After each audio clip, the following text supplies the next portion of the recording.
This is our Black Book segment, and in the last few weeks we've helped tip you guys some winners, and I think we can do so again this weekend. And I just want to point out, last weekend Matt pointed out Astronomer as possibly the best Galileo that to have raced in Australia, and he's undefeated in 2 starts and he's going the right way. So kudos to Matt, because yesterday went around at $10 on course.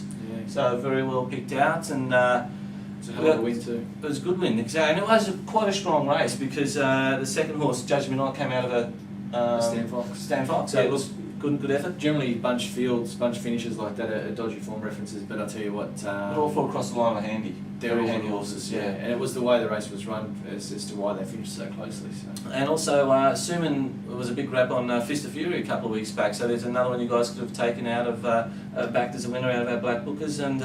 And Movie, I picked out last week as an unlucky runner in the gym crack, so, and it came out one by about 4 or 5, yeah, so pay special attention to the Blackbookers, fellas.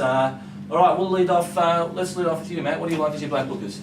Look, we'll start off with Melbourne. I'm going to do the bookends. We'll start early and finish late. The first race in Melbourne, just got through the Rosehill turnstiles in time to have a good bet on Eclair Fantastic, and it was well worth the rush to get there because it was a brilliant win. The horse nearly hit the deck after jumping from the barriers, strode up to sit just outside the lead and kicked away in the straight to give nothing else a hope. So I think he's something that you can really follow with confidence, a grey 3-year-old gelding who looks to be going places.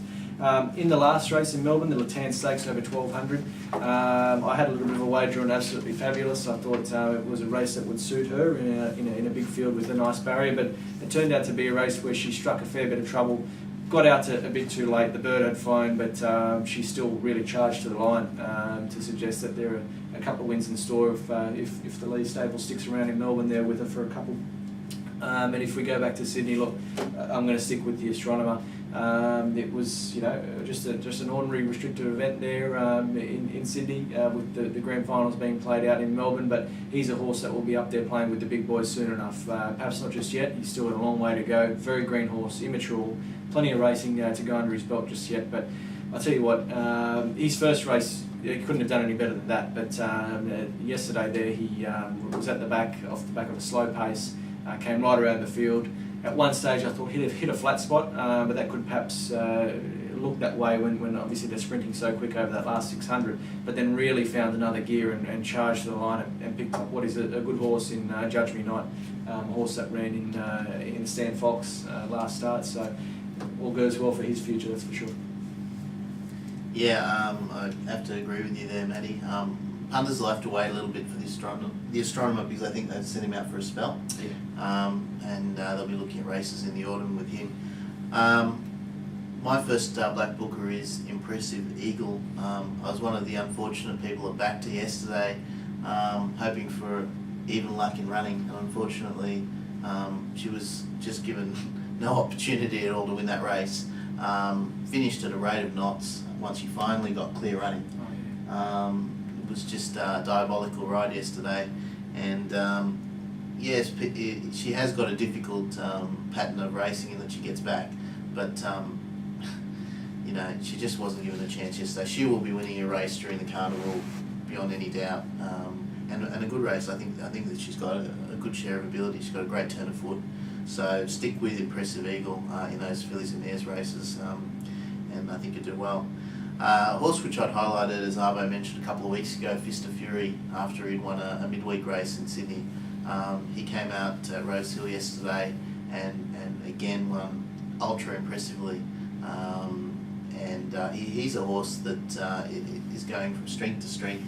I believe that the next race will be the Ascot Vale down in Melbourne, and I think that he'll be up to it in his ears.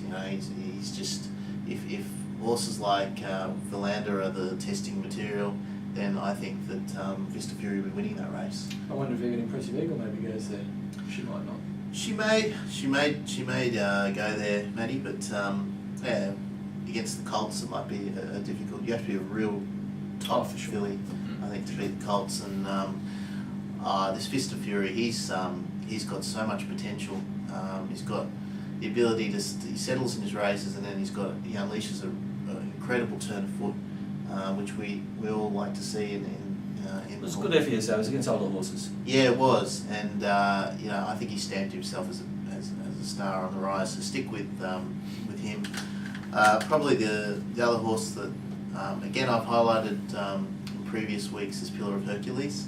I think that he has come back a much better horse. He's a genuine horse, and he, in any of those mile races in a couple of weeks' time, I think the Moonee Valley, the Waterford Crystal, I think that he'll be very competitive in that.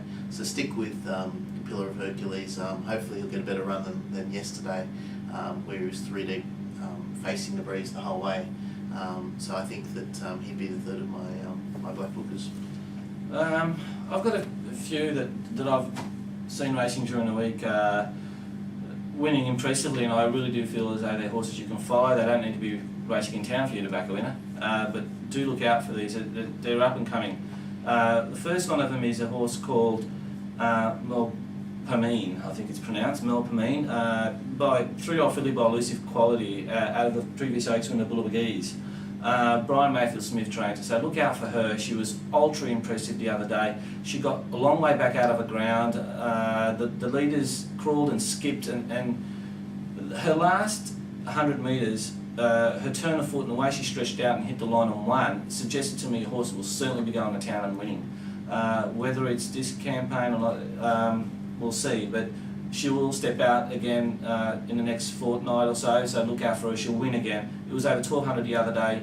The further she goes, the better she'll get, because she's bred to do so, being out of an Oaks filly. She was ultra impressive, and she may develop into a really, really good 3-year-old filly. On the same program that day, I saw another filly again called Alona. She resumed. Sounds like you. Yeah, Alona. She was very impressive in resuming. Again, she got back and hit the line really well. She's by actually Invincible Spirit, but she attacked the line really well. And once again, she looked like a filly who'll be winning city class events. So look out for Alona. My third black booker was a 2-year-old that went around yesterday in Brisbane at Eagle Farm, and although 2-year-old racing in Australia has only been going for a few weeks now, but I've got to say she is by far the best 2-year-old I've seen race this time in. Cool. Even though Movie won by 4.5, and we had 2 stakes races last week in Sydney, and we had that very good winner in Melbourne last week, which you highlighted. I couldn't have, Noasis. I couldn't have been any more impressed by the win of this horse. She won first up by 6 odd lengths at What's her name? Paprika. Mm. Oh, sorry, didn't I mention that? No, oh, Paprika. I'm sorry. She's a 2-year-old called Paprika. She's Paprika. by Paprika. It's a spice, mate. It's a spice, Paprika. Yeah, Paprika. She was too hot for her opposition, as I said she would be in my Careful how you preview. say it, you might insult someone. She's by General Nadeem, out of a marauding mare called Honey. I don't know that family. She is certainly looked like. And Liam Bursley trains now. I don't know if you guys saw the win yesterday or not, but I've never ever seen a horse go length of the straight without being touched. She was in second gear, I kid you not. The jockey just sat on it like it was a track gallop. And had it been a track gallop, he was going 15 or 16 a furlong, and that he would have got his count wrong. That's how slow he was going. But he couldn't have held her slower. And she won. It was the most arrogant win I've seen in a long, long time, especially by a 2-year-old. It was ultra impressive, and you can keep on following her as well. So, and finally, before we go, this segment, our cameraman, Grazie over here, who you may hear sometimes laughing and coughing behind the camera now, he's come up with some black bookers that have won in recent weeks, so it's worthy to follow his black bookers. Now, he's come up with a 2-year-old. He's the tea lady as well. Yeah. 3-year-old, called Griffin, by Flying Spur, out of the Bart Cummings stable. Now, he tells me the trial was ultra impressive, and that it will be winning when it makes its debut. So, Griffin is a horse you should. You've just lost your price, Grazie. You should follow also. So you should have hidden it until it's first up. so anyway, that's it for our Black Book segment. Let's hope we found you another winner.